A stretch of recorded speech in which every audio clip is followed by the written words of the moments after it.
नमस्कार दोस्तों, न्यू प्रगति ट्यूटोरियल में आप सभी का स्वागत है।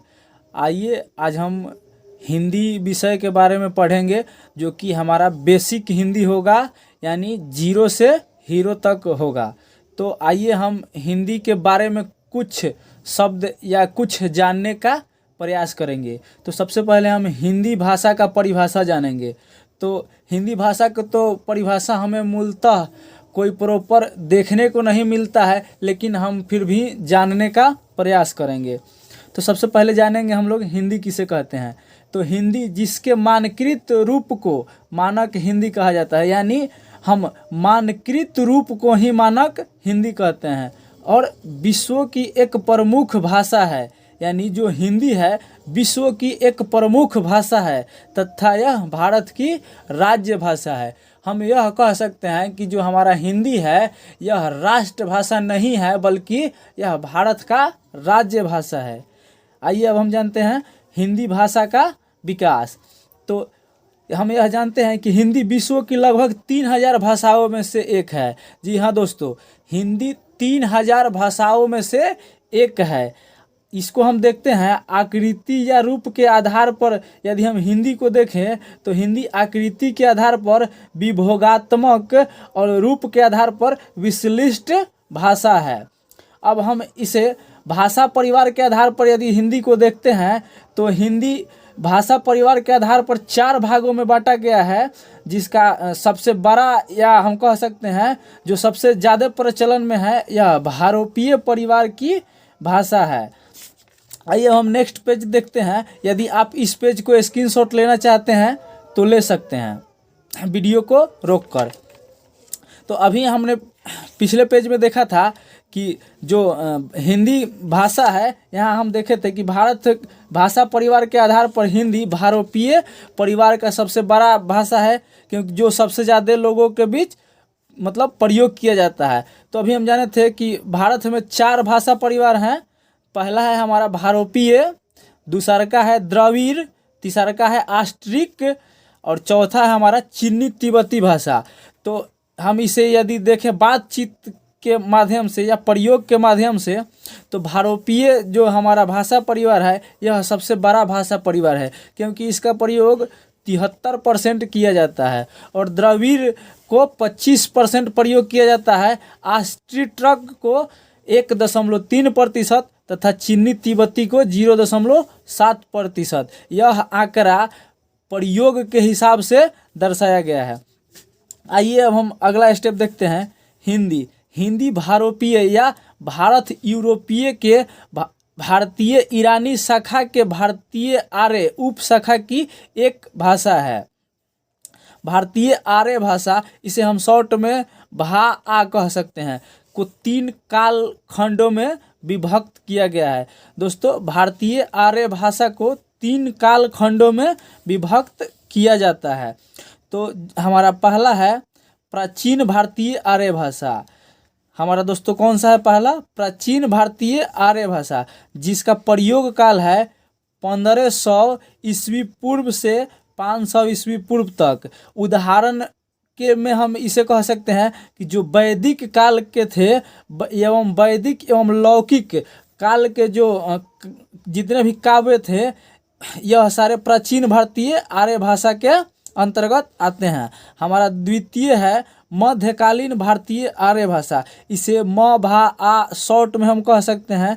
इसका जो मतलब प्रयोग काल है 500 ईस्वी पूर्व से 1000 ईस्वी तक। उदाहरण के लिए हम कह सकते हैं कि पाली, प्राकृत, अपभ्रंश यह सारे इसके अंतर्गत आते हैं। हमारा जो तीसरा का लाइन है यह है, या जो हमारा तीसरा का इसका कालखंड है वह है आधुनिक भारतीय आर्य भाषा, जिसका काल मतलब प्रयोग काल है 1000 ईस्वी से अब तक। इसे हम शॉर्ट में आ भा आ कह सकते हैं। उदाहरण के लिए इसमें आता है बंगला, उड़िया, असमिया, मराठी, पंजाबी, सिंधी आदि। यानी हम आगे पढ़ेंगे कि सिंधी, यानी सिंधी को ही आज हम वर्तमान में हिंदी के नाम से जानते हैं, जो कि हमें अगले पेज में पढ़ना है। तो आइए हमारा नेक्स्ट स्टेप है आइए अब हम नेक्स्ट देखते हैं। यानी भारतीय आर्य भाषा को 3 कालखंडों में बांटा गया था, तो इसी को हम विस्तृत रूप से देखते हैं। जो कि हमारा पहला है प्राचीन भारतीय आर्य भाषा, तो इसका नाम था हमारा पहला यहाँ वैदिक संस्कृत। तो इसको हम छांदस नाम यानी अन्य नाम इसका है छांदस, जो इसको यास्क एवं पाणिनि द्वारा लिखा गया था, जिसका प्रयोग काल था 1500 ईस्वी पूर्व से 1000 ईस्वी पूर्व तक। दूसरा का इसका ही भाग था हमारा लौकिक संस्कृत, जिसका अन्य नाम है संस्कृत, जो कि पाणिनि के द्वारा रचित यह रचना है, या इसे हम संस्कृत को पाणिनि द्वारा कह सकते हैं कि इन्हीं के द्वारा यह रचना हुआ था। और इसका प्रयोग काल है 1000 ईस्वी पूर्व से 500 ईस्वी पूर्व तक। और जो हमारा दूसरा का था मध्यकालीन भारतीय आर्य भाषा, जिसे हम शॉर्ट में म भा आ कहते थे, जिसका प्रथम था इसको भी हम 3 भागों में बांटते हैं। यानी मध्यकालीन भारतीय आर्य भाषा को भी हम 3 भागों में बांटते हैं, जो कि हमारा पहला प्राकृतिक काल था पाली, जो कि हमारा पहला प्राकृतिक भाग था पाली, जिसका प्रयोग काल है 500 ईस्वी पूर्व से 1 ईस्वी तक। और हम इससे विशेष टिप्पणी यानी उदाहरण में कह सकते हैं कि भारत के प्रथम देशी भाषा भगवान बुद्ध के सारे उपदेश पाली में ही हैं। यानी हम यह कह सकते हैं कि भगवान बुद्ध के द्वारा जितने भी उपदेश दिए गए हैं वह सभी पाली भाषा में ही है। और अब आइए इसका हम मध्यकालीन भारतीय आर्य भाषा का द्वितीय भाग जानते हैं, द्वितीय प्राकृतिक काल। तो यह हमारा आता है प्राकृतिक, इसका काल प्रयोग काल है 1 ईस्वी से लेकर 500 ईस्वी तक। इसमें हम उदाहरण में कह सकते हैं कि भगवान महावीर के जितने भी यानी भगवान महावीर के सारे उपदेश प्राकृतिक भाषा में ही है। और आइए अब हम नेक्स्ट जानते हैं तृतीय प्राकृतिक काल, जो कि हमारा है अपभ्रंश और अवहट। तो सबसे पहले हमारा आता है तृतीय प्राकृतिक काल में अपभ्रंश। अपभ्रंश का जो प्रयोग काल था 500 ईस्वी से लेकर 1000 ईस्वी तक। और अवहट का जो प्रयोग काल था 900 ईस्वी से लेकर 1100 ईस्वी तक।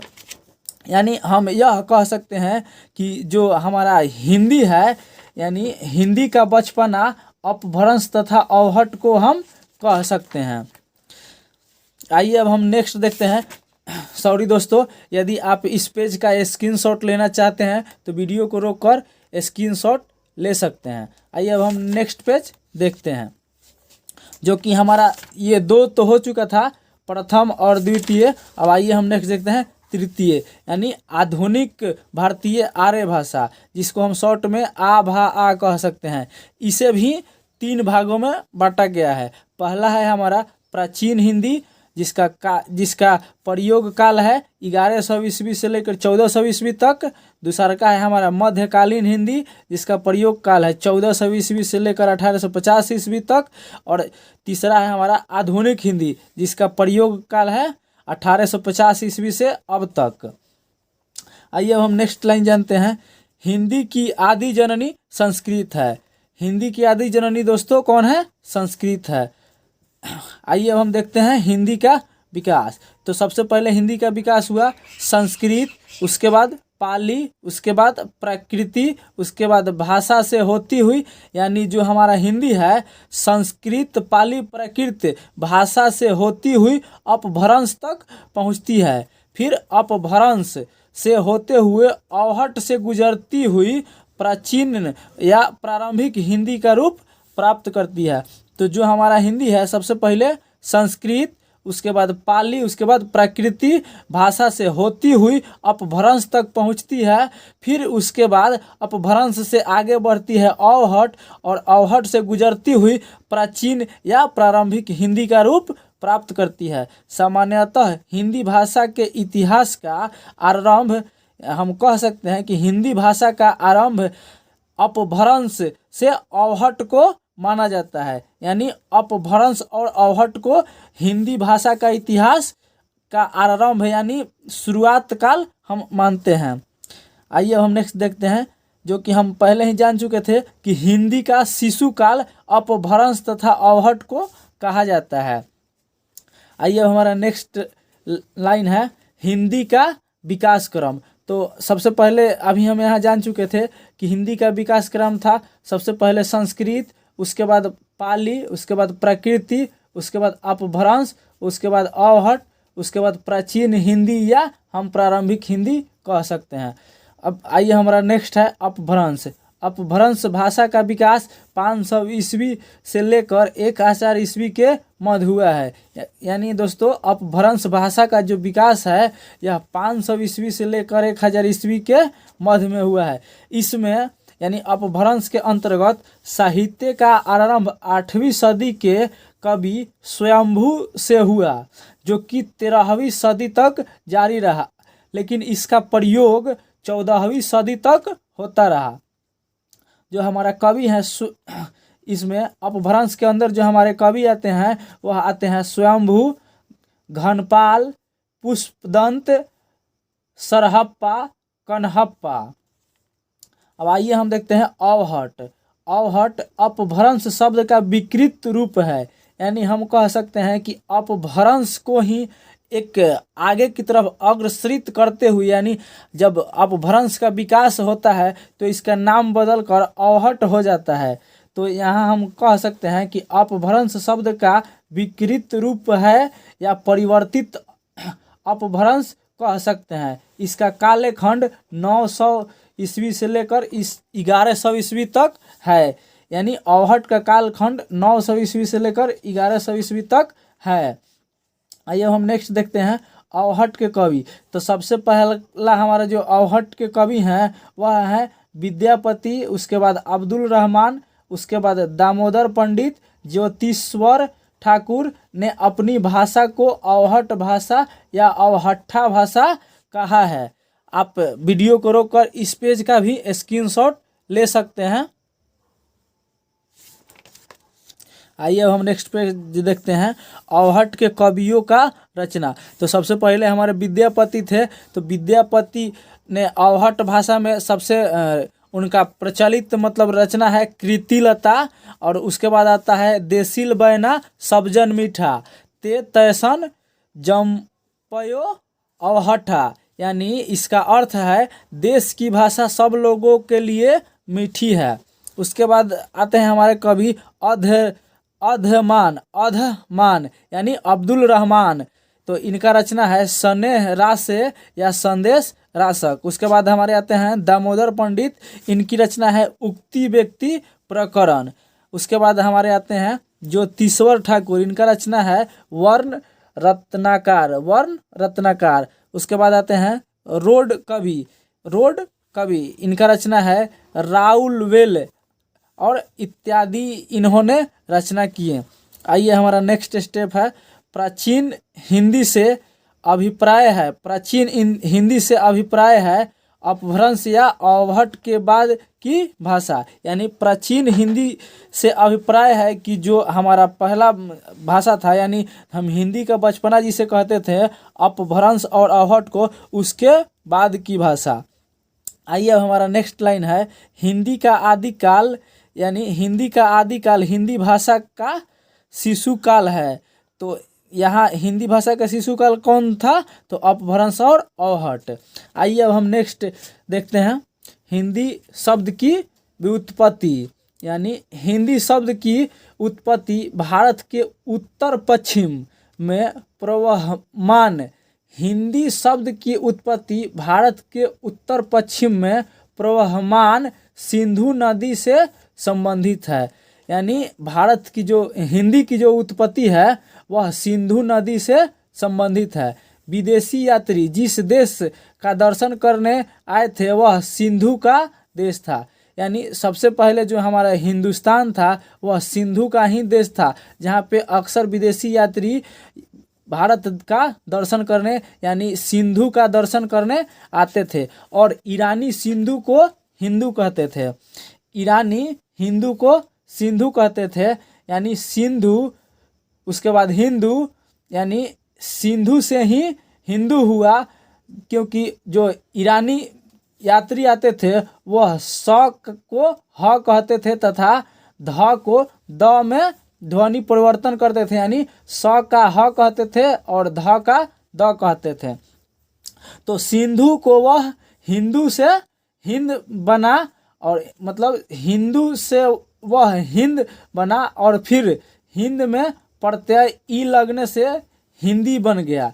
यानी जो हमारे विदेशी यात्री यानी ईरानी यात्री थे तो वह सबसे पहले सिंधु कहते थे, और वह सिंधु यानी स को वह ह कहते थे, तो सिंधु को वह हिंदू कहने लगे। और बाद में हिंदू में ई प्रत्यय जुड़ने के बाद यानी हिंदी हो गया।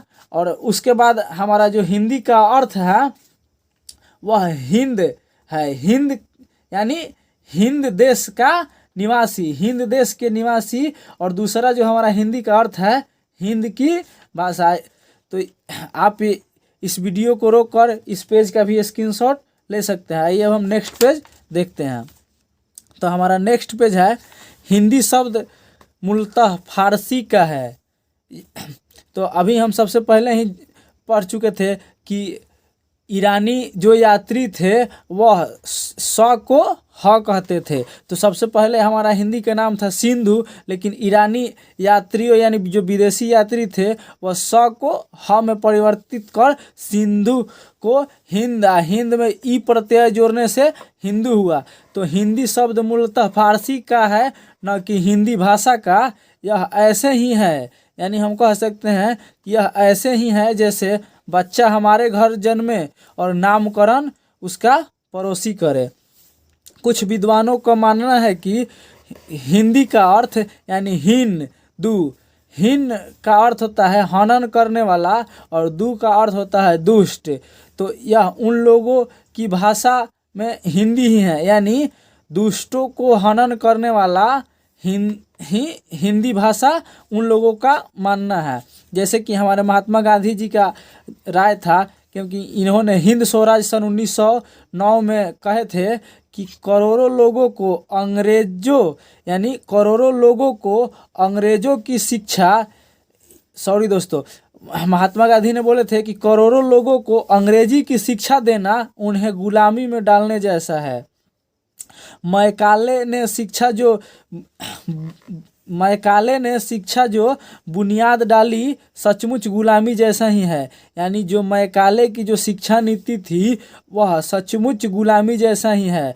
जिस भाषा में तुलसीदास जैसे कवि ने